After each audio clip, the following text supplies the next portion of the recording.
ദൈവം തൻ്റെ ഭക്തന്മാർക്ക് വേണ്ടി മുന്നൊരുക്കിയിരിക്കുന്ന കരുതലുകൾ ശ്രേഷ്ഠവും വിശാലവുമാണ്. എന്നാൽ ആ കരുതലുകളെ തിരിച്ചറിയുവാൻ മനുഷ്യരെന്ന നിലയിൽ പലപ്പോഴും നമുക്ക് കഴിയാറില്ല. എന്നാൽ 31-ാം സങ്കീർത്തനം അതിൻ്റെ 19-ാം വാക്യം, തൻ്റെ ഭക്തന്മാർക്ക് വേണ്ടി നീ സംഗ്രഹിച്ചതും നിന്നിൽ ആശ്രയിക്കുന്നവർക്ക് വേണ്ടി മനുഷ്യപുത്രന്മാർ കാണെ നീ ഒരുക്കിയതുമായ നിൻ്റെ നന്മ എത്ര വലിയതാകുന്നു. അതെ, ദൈവം തൻ്റെ ഭക്തന്മാർക്ക് വേണ്ടി കരുതി വച്ചിരിക്കുന്ന കരുതലുകൾ എത്ര വലുതും ശ്രേഷ്ഠവുമാണ് എന്ന് ദൈവവചനം പറയുന്നു.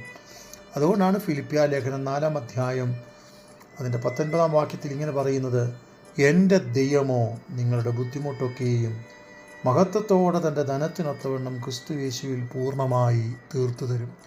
അതെ, ജീവിതത്തിൽ ഒത്തിരി പ്രതിസന്ധികളുമായി ഞാനും നിങ്ങളും ഓടുന്നുണ്ടാകാം. എന്നാൽ ദൈവവചനം ഇങ്ങനെ പറയുകയാണ്, എൻ്റെ ദൈവമോ നിങ്ങളുടെ ബുദ്ധിമുട്ടൊക്കെയും തൻ്റെ മഹത്വത്തിൻ്റെ ധനത്തിനൊത്തവണ്ണം തീർത്ത് തരും എന്ന്.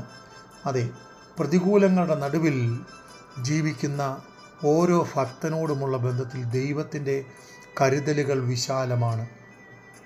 ലൂക്കോസിൻ്റെ സുവിശേഷം 12-ാം അധ്യായം 5-6 വാക്യങ്ങളിൽ 2 കാശിന് 5 കുരികിലിനെ വിൽക്കുന്നില്ലയോ, അവയിൽ ഒന്നിനെ പോലും ദൈവം മറന്നു കളയുന്നില്ല. അതെ, ആകാശത്തൂടെ പറക്കുന്ന കേവലം ചെറിയ ഒരു പക്ഷി ആണ് കുരികിൽ.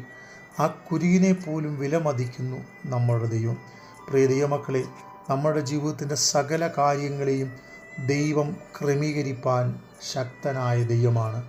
കാരണം ഇസ്രായേൽ മക്കൾ മരുഭൂമിയിലൂടെ യാത്ര ചെയ്തുകൊണ്ടിരിക്കുമ്പോൾ രാവിലെ അവർക്ക് പ്രഭാതത്തിൽ ആഹാരമായി മന്നയും കാടപ്പക്ഷിയുമൊക്കെ ദൈവം വർഷിപ്പിച്ചു കൊടുത്തു എന്ന് പുറപ്പാട് പുസ്തകം 16-ാം അധ്യായം 13-ാം വാക്യത്തിൽ നമുക്ക് കാണുവാൻ കഴിയുന്നു.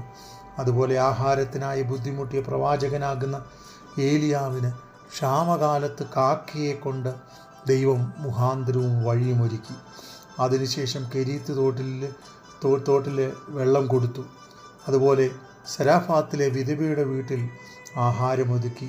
അതെ, ജീവിതത്തിൻ്റെ എല്ലാ പടികളിലും ദൈവം തൻ്റെ ഭക്തന്മാർക്ക് വേണ്ടി കരുതുന്നു. ഇന്ന് ദൈവസന്നിധിയിൽ പ്രതികൂലങ്ങളും നിരാശകളുമായി വ്യാകുലപ്പെടുന്ന ആരെങ്കിലും എന്നെ ശ്രവിക്കുന്നെങ്കിൽ, അതെ, നമ്മൾക്ക് വേണ്ടിയും ദൈവം കരുതുവാൻ ശക്തനാണ്.